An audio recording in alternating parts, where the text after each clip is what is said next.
अध्यक्ष महोदय, खऱ्या अर्थाने त्यांना वेळ दिला, सन्माननीय मंत्री महोदयांचं पुढे जाऊ धन्यवाद पण करतो आणि सरकारचं अभिनंदनही करतो। अध्यक्ष महोदय, आजकाल फेक नरेटिव्ह आणि खोटं बोलण्याचं मोठं पेव आलेलं आहे आणि अध्यक्ष महोदय त्याच्यामध्ये जे रेटून खोटं बोल, खटाखट खटाखट खटाखट खटाखट बोल, काही फटाफट येत नाही ना काही खटाखट येत।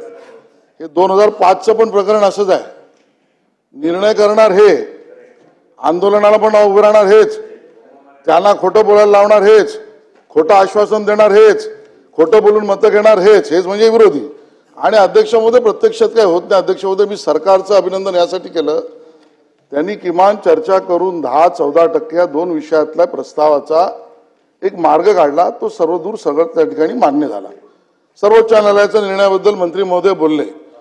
अधिकारी आणि शिक्षकेतर कर्मचाऱ्यांना अध्यक्ष महोदय या विषयातली भीती वाटणं स्वाभाविक आहे की आमच्या रिटायरमेंट नंतर आम्हाला एक चांगली रक्कम त्या ठिकाणी मिळावी आणि मंत्री महोदय म्हणाले 10-14ची रक्कम मोठी होईल। अध्यक्ष महोदय, माझा प्रश्न स्पेसिफिक असा आहे की जिल्हा परिषद शाळांच्या विषयामध्ये प्रस्ताव मंत्री महोदय म्हणाले आलाय, त्याचा अभ्यास केलाय, त्याच्यावर काही क्वेरी काढल्या आहेत।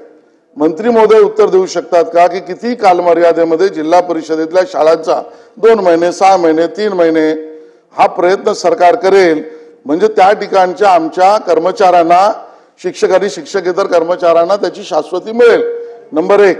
आणि नंबर 2, माझी तर विनंती राहील की माननीय अजितदादा आपल्याला सुद्धा आणि आपल्या बाजूला गृहमंत्री सुद्धा आहेत, या सगळ्या विषयामध्ये काही अशी लोक आणि काही संघटना शिक्षकांना विशेषतः आणि शिक्षकेतर कर्मचाऱ्यांना त्यांची माती भडकवण्याचं आणि खोटं पसरवण्याचं काम करतायत, त्याबद्दल सुद्धा चौकशी केली पाहिजे। कारण अध्यक्ष महोदय सगळीकडे अनार्की निर्माण करा, खोटं बोला, फेक नरेटिव्ह लावा, त्यांची माती भडकवा, असं काम करणारी काही मंडळी आहेत। तर माननीय दादा आपण किंवा माननीय गृहमंत्री आपण या विषयाची दखल घेणार का, हा माझा दुसरा प्रश्न आहे।